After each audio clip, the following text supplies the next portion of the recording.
My name's David Hendry. So I'm the Renewable Gas Manager at PowerCo, and it's my real pleasure today for this section of the day to be facilitating developments in renewable gas in New Zealand. So we've got lots of exciting content to go through and not so much time, so we're going to rip straight into it. But before we do, I would just remind you that we're going to be using Slido. So do just lodge any questions you got there. I'll go slightly off piece here as well. We might do a roving mic if anyone wants to go old school, and looking around the room, might be some people that fit in that camp. Right, so... Thanks for speaking. Yeah, get off the stage. Cool, all right, so I'll introduce our first topic or speaker today, and because I'm hip and cool, I'm not going to do bios, I'm going to do fun facts. So our first speaker is Ben Gerritsen, who's the General Manager, Customer and Regulation at Clarus. Now, Ben's fun fact is that he played in a punk rock band in high school, which is pretty cool. So Ben's going to be taking us through today scaling up renewable gas in New Zealand. Can you please welcome Ben to the stage? Oh, thanks, Wack.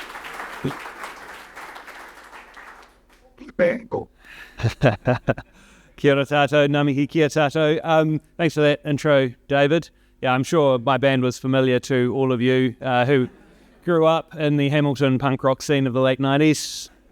It's a happening place. You won't find us on Spotify. Sorry about that. But hey, look, it's a real pleasure to be with you today and to talk about scaling up renewable gas in New Zealand. I thought this morning's presentation, mainly focusing on natural gas and LPG, sort of more traditional components of our sector, was really interesting. But it also just reminded me how nice it is to be here talking to you about something that really only has upside. So we'll rip into it, and there is actually a lot of upside in renewable gas. So we've already touched this morning on the contribution that biogas and renewable gas can make towards both enhancing our supply of gas and gaseous fuels, but also decarbonising as we go. Ooh, didn't work.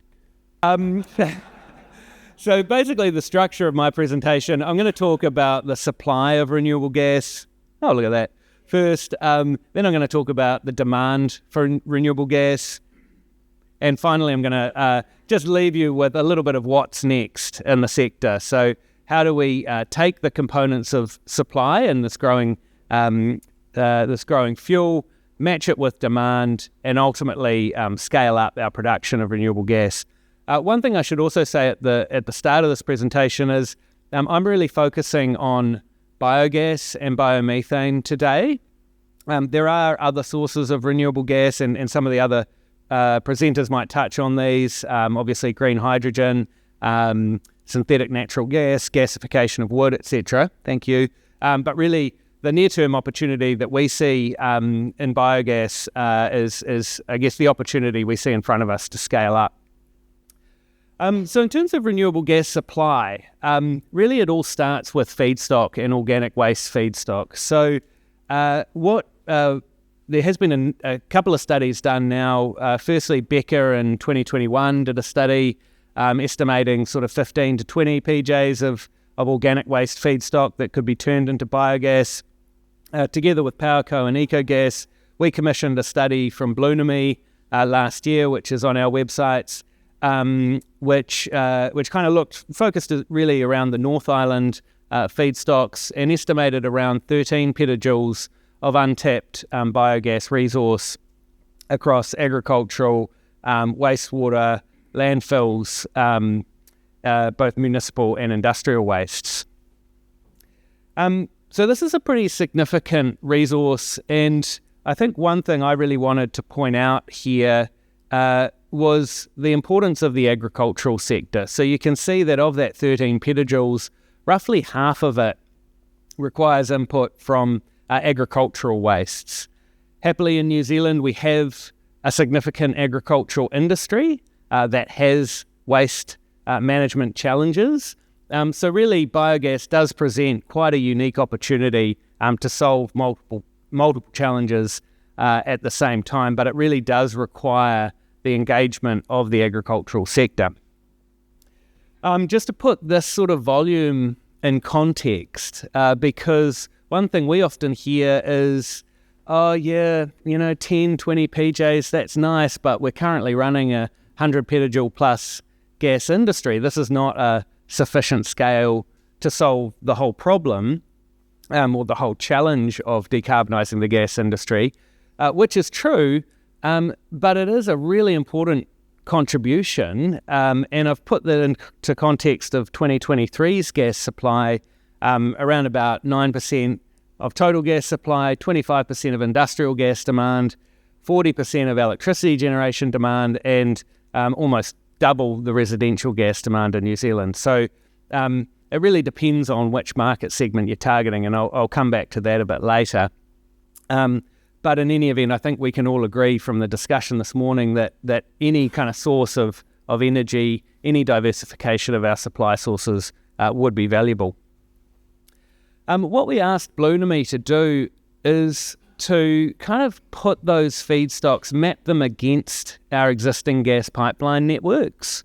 And this is a really important step, we think, in helping to make this kind of abstract aggregate number of energy potential and really break it down to how could this actually look if we really develop this industry to a scaled industry.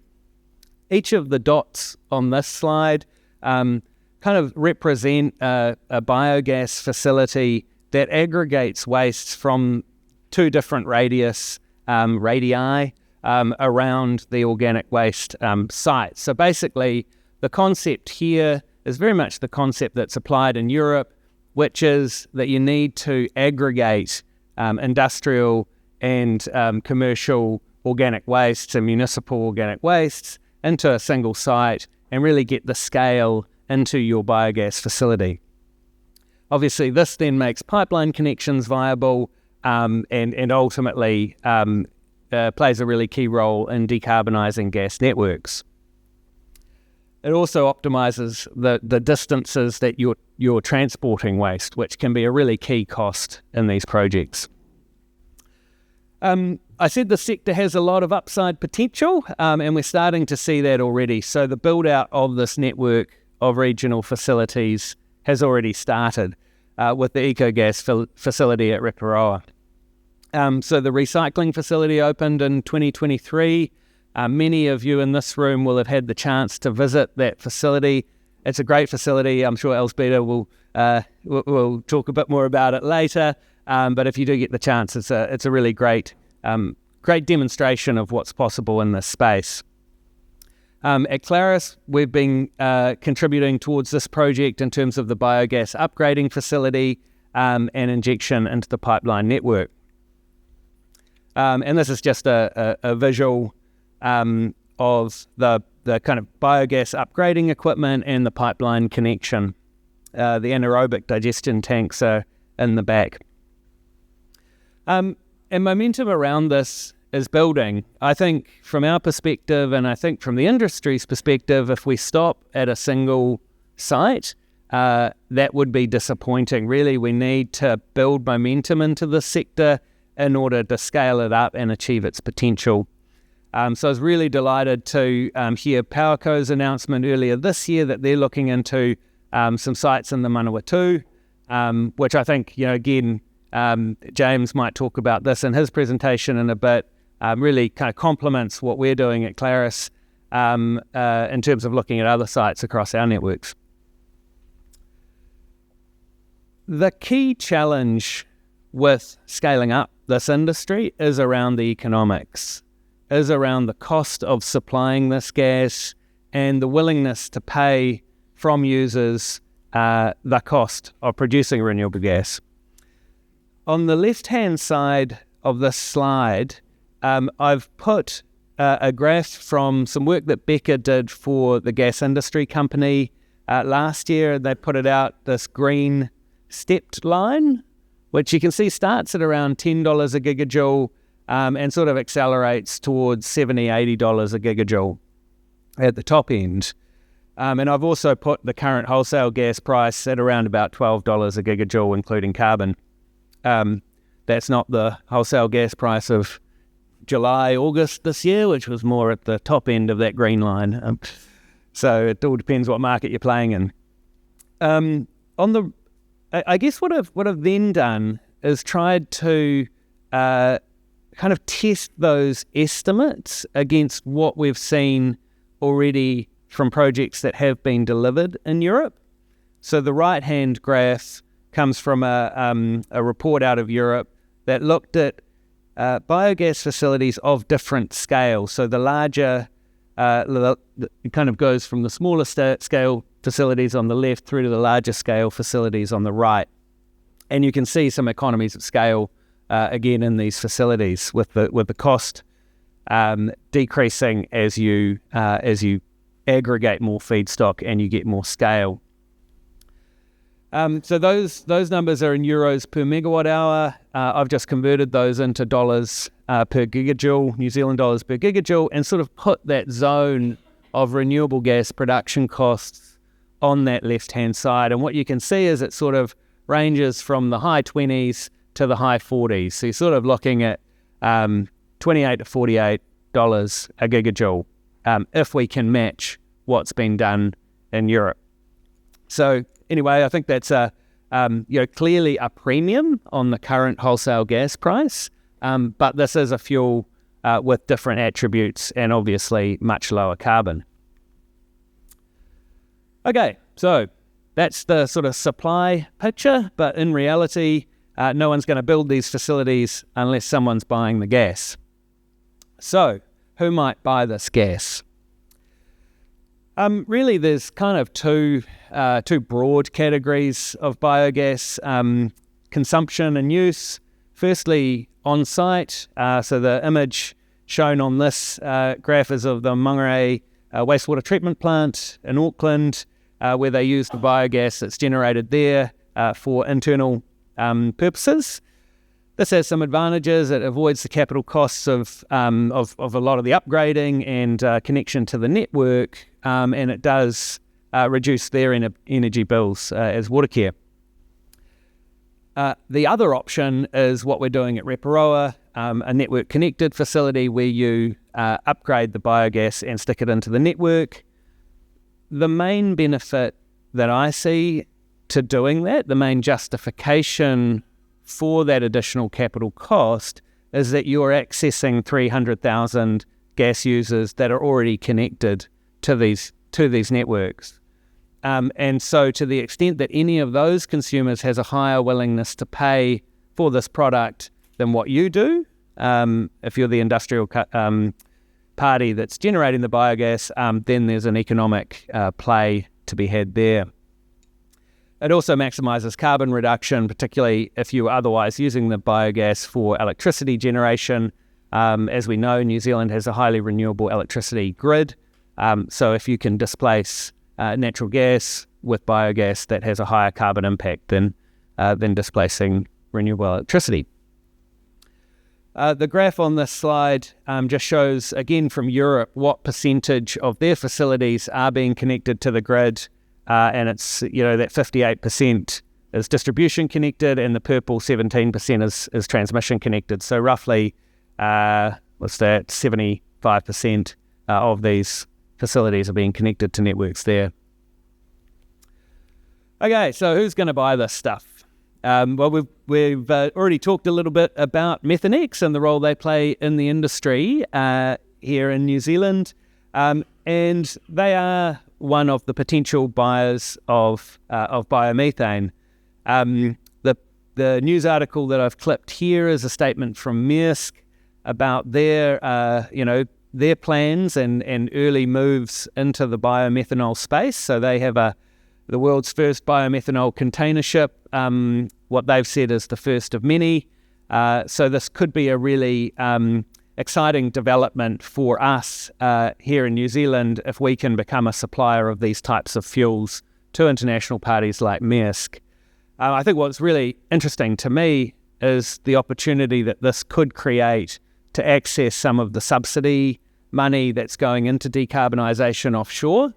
I think the New Zealand government's been fairly clear that accessing money here in New Zealand for decarbonisation projects could be hard, but money is still really flowing overseas, and to the extent that companies like Maersk are able to pay a premium for these sorts of fuels, there's a real economic opportunity for New Zealand. Second use case is power generation. Again, another sector or gas use that was discussed a lot this morning. And actually, the use of biomethane into existing gas peakers could be a really effective way to achieve 100% renewable electricity supply. Now, again, that's not an objective of the current government, but we have seen that as a policy in the past. And indeed, when the Electricity Authority's Market Development Advisory Group looked at this, they said that actually green peakers like this would be one of the most cost-efficient ways of meeting that objective. A real challenge, I think, with this use case is that peaking generation and some of the dry year generation that was talked about this morning really needs gas storage associated with it. So to some extent, biogas flat production profile might not fit. What we have seen, probably the demand for biogas that we've seen the greatest kind of use of overseas is in the industrial sectors. These are typically what's known as hard to abate sectors. They're hard sectors to electrify. Often they're high temperature process heat requirements, and that use of a gaseous molecule is really valuable in these applications. So what we've seen is companies like I've shown here a piece on AstraZeneca, the pharmaceuticals company out of Europe, striking deals with biogas producers that effectively underwrite these facilities and kind of exercise that willingness to pay a premium to have these facilities developed. So I think that's a real prospect. Again, in New Zealand, we've got a lot of industrial gas use. There's a real opportunity there, particularly for sectors that really have no other realistic decarbonisation options. And then finally, in the residential gas space, and I sort of noted at the start that this isn't necessarily a big gas user by volume, but it is a really big gas segment by appliance value. So I've said here that if you take the 300,000 gas connections, residential gas connections across the networks, if each of those had $20,000 worth of existing appliance value or a cost to switch, then that pretty quickly gets into a big number. So there could well be value in targeting biogas into this space. Okay. I thought I'd just drop in here a really interesting campaign we saw earlier this year in MasterChef Australia for all you foodies in the audience. This was a really great way, I think, in Australia of raising public awareness around biomethane and the opportunities to decarbonise gas networks via biomethane, with MasterChef Australia promoting it and cooking with it on the show. All right, the final sort of point I wanted to make is kind of what's next in scaling up our biogas industry in New Zealand. And really the point of this is just to highlight that it is challenging and it will take kind of different players and parts of the sector working together in order to realise this potential. So even if I just look at private sector companies that are need to come to the party, really they span across the energy sector, the waste sector, and the agriculture sector.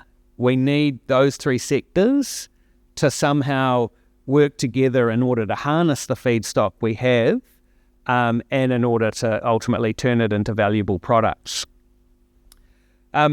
users, I talked about willingness to pay and the premium cost that's associated. We really do need demand side placing value on this product. And then finally, government and regulators. We need a supportive environment in which to develop this industry. That could take the form of a real emphasis and presence in the National Energy Strategy. That's certainly what we'll be looking for when that comes out later this year. Even if that is a short document, as Paul kind of indicated it might be, it's still a real opportunity to highlight the value that this fuel can play. There has already been some regulatory wins in New Zealand. We've changed the gas specification to allow for biomethane, which is something the Australians, I think, are still working on. And we've also changed critical contingency regulations for the site in Reparoa. So I think there's a general willingness, I think, on the part of government and regulators to enable this industry, but we really need to lean into that and make it happen. Great. Cool. Thanks so much. Oh, we've just had a second question come through, actually. So your last point there actually is a great little segue into this first question here around industries needing to work together. So given the importance of non-traditional sectors to provide feedstock, what role can GasNZ play?